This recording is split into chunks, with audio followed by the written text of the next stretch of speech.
Hello दोस्तों, कैसे हो आप। मेरा नाम है अंकित सिंह परमार और आज हम आ चुके हैं क्विक रिवीजन सीरीज़ के चैप्टर नंबर 4 कोऑर्डिनेशन कंपाउंड्स में, जहां हम ब्रीफ रिवीजन करेंगे coordination colour in coordination compounds का।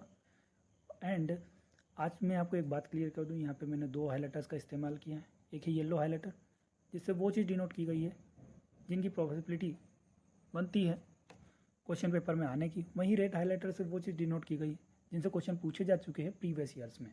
सो बिना वक्त गंवाए स्टार्ट करते हैं कलर इन कोऑर्डिनेशन कंपाउंड। देखिए, जो ट्रांजिशन मेटल्स होते हैं वो wide range of colour show करते हैं, और वो कलर कौन से शो हो गए, the colour of complex is complementary to that which is obtain. यानी जिस कलर की वेवलेंथ को ऑब्जर्व करेगा उसका कॉम्प्लीमेंट्री कलर को वो रिफ्लेक्ट करेगा, उसका कॉम्प्लीमेंट्री कलर हमें शो होगा। जैसे ग्रीन कलर ऑब्जर्व किया तो रेड होगा। The complementary colour is colour generated from left wavelength left over. जो भी लेफ्ट ओवर मतलब रिफ्लेक्ट कर दी गई, जिस कलर की वेवलेंथ को रिफ्लेक्ट किया गया वो कलर हमें दिखेगा। जैसे कभी येलो ऑब्जर्व किया तो वोयलेट हमें दिखेगा। ब्लू ग्रीन कलर ऑब्जर्व किया तो रेड दिखेगा। ब्लू को ऑब्जर्व किया, मान लीजिए ब्लू ग्रीन को ऑब्जर्व किया तो वोयलेट कलर होगा। अब the colour in coordination compounds can be readily explain by crystal field theory. यानी कलर इन कोऑर्डिनेशन कंपाउंड को एक्सप्लेन करता है crystal field theory. For example TiH2O6+3, ये एक वॉयलेट कलर का कंपाउंड है। कैसे, देखिए Ti+3 में 3D1 ऑक्सीजन, यहाँ पे जो इलेक्ट्रॉनिक कन्फिग्रेशन होगा, अब इलेक्ट्रॉनिक कन्फिग्रेशन 3D1 होगा तो ये लोअर एनर्जी ऑर्बिटल जो T2g है उसमें फील होगा। अब मान लीजिए इसने एक हमने ब्लू ग्रीन कलर की जो वेवलेंथ है उसे ऑब्जर्व किया। अब जो एनर्जी ऑब्जर्व हुई उसके कारण क्या होता है, जो T2g का जो इलेक्ट्रॉन है वो ईजी में ट्रांजिट हो जाएगा, यानी ईजी में चला जाएगा।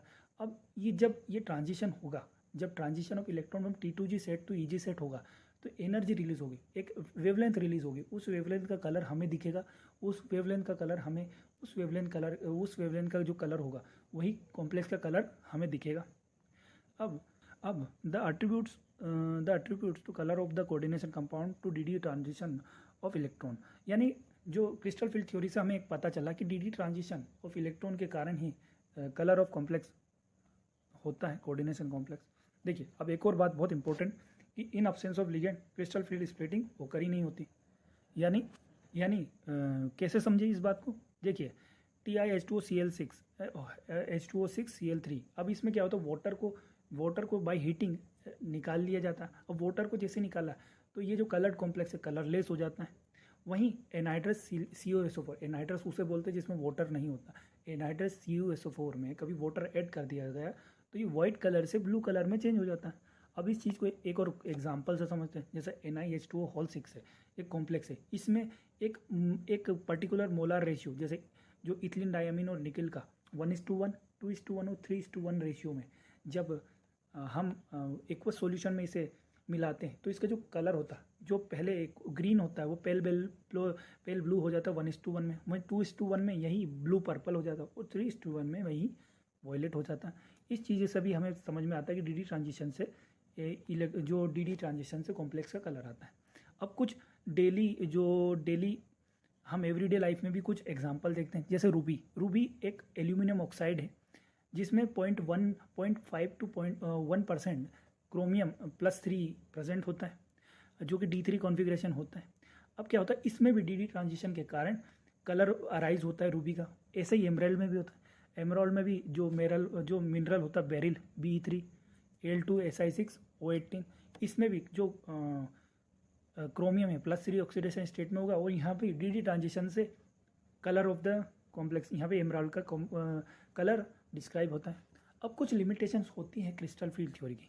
देखिए, crystal field theory successfully explain करता है फॉर्मेशन ऑफ कुछ structure, colour of coordination compounds जैसा हमने अभी पढ़ा, और मैग्नेटिक प्रॉपर्टीज़ को भी ये डिफाइन कर देता है। बट ये कुछ चीज़ों में, जैसे मान लीजिए जो लिगेंड है उसे ये पॉइंट चार्ज मानता है। अब उसमें एक और चीज़ें फॉलो करता है कि जो एनायनिक लिगेंड है should exert the greatest splitting effect, यानी इसके अकॉर्डिंग जो एनायनिक लिगेंड्स होते हैं उनमें सबसे ज़्यादा स्प्लिटिंग इफेक्ट होना चाहिए। बट हमने स्पेक्ट्रोकेमिकल सीरीज में देखा कि anionic ligands end of the spectrochemical series में होते हैं, end of the spectrochemical series का मतलब ये वीक फील्ड लिगेंड में होता है, यहाँ पे स्प्लिटिंग ज़्यादा नहीं हो पाती। अब आगे बढ़ते हैं। Further it does not take in to account the covalent character of bonding between ligands and central atom. यानी क्या होता है कि जो सबसे पहले हमने पढ़ा कि जो मेटल और लिगेंड का जो बॉन्ड है यहाँ आयनिक कंसिडर किया गया, बट ऐसा तो है नहीं कि सारे के सारे बॉन्ड्स ही आयनिक होते हैं, हम कोवेलेंट बॉन्ड भी पढ़ते हैं। तो यहाँ से वो डिस्क्राइब होता है कि ये क्रिस्टल फील्ड थ्योरी की एक लिमिटेशन है कि यहाँ पे ये आयनिक बॉन्ड ही कंसिडर करता है, ये कोवेलेंट कैरेक्टर को कंसिडरेशन में नहीं लेता है। अब यहाँ से कुछ इंटेक्स क्वेश्चन है जिनको मैंने पिछले लेक्चर में समझाया था। पहला है कि वैलेंस बॉन्ड थ्योरी के थ्रू NiCN4 का स्ट्रक्चर डाइमैग्नेटिक और NiCl4 पैरामैग्नेटिक कैसे इसको एक्सप्लेन करते हैं। पैरामैग्नेटिक क्यों होता है? अनपेयर्ड इलेक्ट्रॉन के कारण, और डाइमैग्नेटिक अनपेयर्ड इलेक्ट्रॉन्स के कारण। अब वहीं कि डाइमैग्नेटिक देखिए Cl4 NiCl4 पैरामैग्नेटिक और NiCO4 एक डाइमैग्नेटिक है। क्यों? जबकि दोनों में टेट्राहेड्रल है, इसलिए क्योंकि NiCO4 में पेयर्ड इलेक्ट्रॉन होता है और NiCl4 में अनपेयर्ड इलेक्ट्रॉन होते हैं। Fe2O6+3 ये स्ट्रॉन्गली पैरामैग्नेटिक क्यों होता है? क्योंकि इसमें ज़्यादा अनपेयर्ड इलेक्ट्रॉन होते हैं। वहीं FeCN6 वीकली पैरामैग्नेटिक क्यों होता है? क्योंकि इसमें सिर्फ एक ही इलेक्ट्रॉन अनपेयर्ड होता है, इसलिए कम इलेक्ट्रॉन पेयर्ड मतलब कम पैरामैग्नेटिक। वहीं CONH3 एक इनर ऑर्बिटल कॉम्प्लेक्स क्यों है और NiNH3 एक आउटर ऑर्बिटल कॉम्प्लेक्स क्यों है? देखिए NiNH3 में क्या होता है कि D इसमें भी वही होता है कि इनर ऑर्बिटल कॉम्प्लेक्स क्यों होते हैं, जिनमें इनर डी ऑर्बिटल्स यूज होते हैं। आउटर ऑर्बिटल कॉम्प्लेक्स क्यों होते हैं? क्योंकि उनमें आउटर डी ऑर्बिटल्स का काम होता है। यहाँ से आप पता कर सकते हैं कि क्यों, क्या कारण होता है। अब हम अगले टॉपिक पे बढ़ते हैं, जिसका नाम है बॉन्डिंग इन मेटल कार्बोनिल्स। देखिए जो भी most of the transition metals है वो होमोलेप्टिक कार्बोनिल कंपाउंड्स बनाते हैं। इनके कुछ वेल डिफाइंड स्ट्रक्चर होते हैं, जैसे टेट्रा कार्बोनिल निकल 0 जिसको टेट्राहेड्रल शेप होता है, पेंटा कार्बोनिल आयरन जिसमें ट्राइगोनल बाइपिरामिडल शेप होता है, वहीं हेक्सा कार्बोनिल क्रोमियम जिसका ऑक्टाहेड्रल शेप होता है, वहीं एक डेका कार्बोनिल डाइमैग्नीज होता है जो 2 स्क्वायर पिरामिडल MnCO5 से के यूनाइटेड होके बना है। इसमें क्या होता है कि ये यूनाइटेड किससे होता है? MnMn में बॉन्ड होता है, उसके कारण मैग्नीज में बॉन्ड होता है। वहीं ओक्टा कार्बोनिल डाई कोबाल्ट में कोबाल्ट में बॉन्ड होता है, और ये बीज होते हैं 2 कोबाल्ट ग्रुप से, बीजेस बिटवीन 2 कोबाल्ट ग्रुप्स।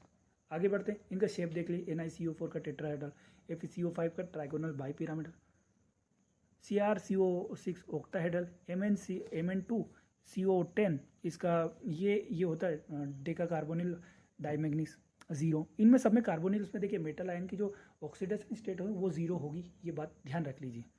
अब जो मेटल कार्बन के जो बॉन्ड होते हैं, जैसे जो कार्बोनिल कंपाउंड्स होते हैं, इनमें जो मेटल कार्बन का जो बॉन्ड होता है उसमें सिग्मा बॉन्ड भी होता है और पाई बॉन्ड भी होता है। तो सिग्मा बॉन्ड क्यों होता है? देखिए सिग्मा बॉन्ड फॉर्म होता है जब देखिए CO जो कार्बोनिल है एक लिगेंड है, तो लिगेंड अपना lone pair of electron donate करेगा किसको? मेटल के d ऑर्बिटल्स में। So sigma bond is formed by the donation of electron pair from carbonyl to metal के empty d ऑर्बिटल्स में, समझे?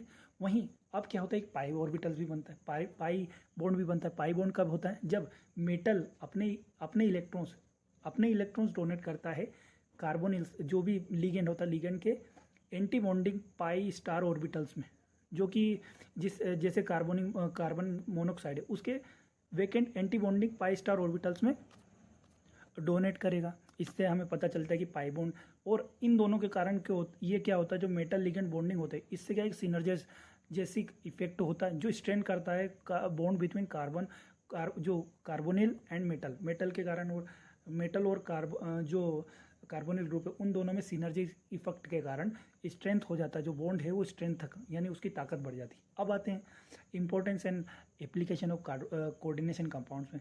अब जो कोऑर्डिनेशन कंपाउंड्स है वो ग्रेट इंपॉर्टेंस के, बहुत ज़्यादा इंपॉर्टेंस के होते हैं।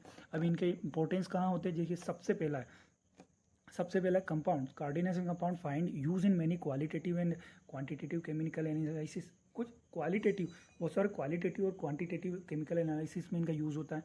और एग्जाम्पल जैसे कि EDTA, DMG, alpha nitro beta naphthol, cupron, ये सब होते हैं, जो ये सब रिएजेंट होते हैं जो क्वांटिटेटिव और क्वालिटेटिव केमिकल एनालिसिस में यूज़ होते हैं। आगे हार्डनेस ऑफ वाटर को एस्टिमेट किया जाता है टाइट्रेशन से। टाइट्रेशन किसके साथ किया जाता है? देखिए टाइट्रेशन किया जाता है Na2EDTA से, जो सोडियम इथिलीन डाई अमीन टेट्रा एसीटेट होता है। अब जो कैल्शियम और मैग्नीशियम है वो स्टेबल कॉम्प्लेक्स बना लेते हैं EDTA से। इससे पता चल जाता है कि हार्डनेस ऑफ वाटर कितनी है। अब आगे बढ़ते हैं। एक्सट्रैक्शन प्रोसेस में भी यूज़ होता है, जैसे सिल्वर और गोल्ड है वो कॉम्प्लेक्स बना लेते हैं।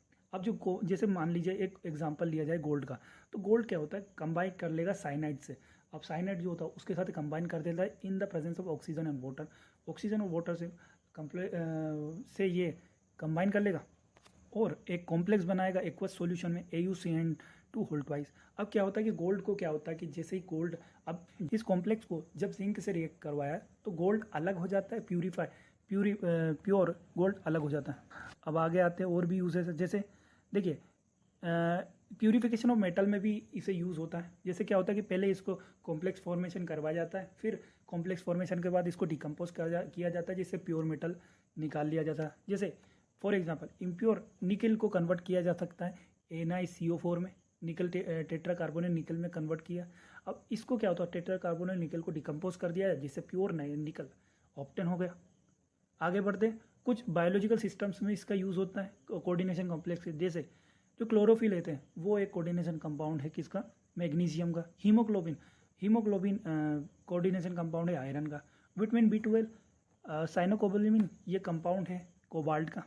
वहीं कुछ एंजाइम्स भी होते हैं जैसे carboxypeptidase A and carbonic anhydrase, ये भी कुछ ऐसे एंजाइम्स हैं जो कि कोऑर्डिनेशन कॉम्प्लेक्स फॉर्मेशन में यूज आते हैं। वहीं कुछ इंडस्ट्रियल प्रोसेस में भी यूज़ होता है, जैसे रोडियम कॉम्प्लेक्स या ट्राइफिनाइल फॉस्फेट होल्थराइस RHCl, ये विल्किंसन रिएक्ट यूज़ होता है हाइड्रोजिनेशन ऑफ एल्कीन्स में। आगे आर्टिकल्स, देखिए जो आर्टिकल्स इसमें समझते हैं, जो jewellery articles can be electroplated with silver and gold, यानी गोल्ड और सिल्वर की जो प्लेटिंग, जो सिल्वर और गोल्ड होते हैं ये क्या होते हैं, ये भी अपना अपना कॉम्प्लेक्स बना लेते हैं, जैसे AgCN2 होल ट्वाइस और AuCN2 होल ट्वाइस। इनके क्या होते हैं, इनके जो सॉल्यूशन होते हैं इनसे AgCl के जो इलेक्ट्रोप्लेटिंग, जो सिल्वर और गोल्ड की जो प्लेटिंग होती है वो बहुत सॉफ्टली होती थी, स्मूथली हो जाती है। अब जैसे फोटोग्राफी में भी यूज़ होता है। फोटोग्राफी में क्या होता है, जो फिल्म बनती है, जो फोटोग्राफिक फिल्म बनती है उसको फिक्स किया जाता है bye washing with hypo solution. Hypo solution से इसे वॉश किया गया।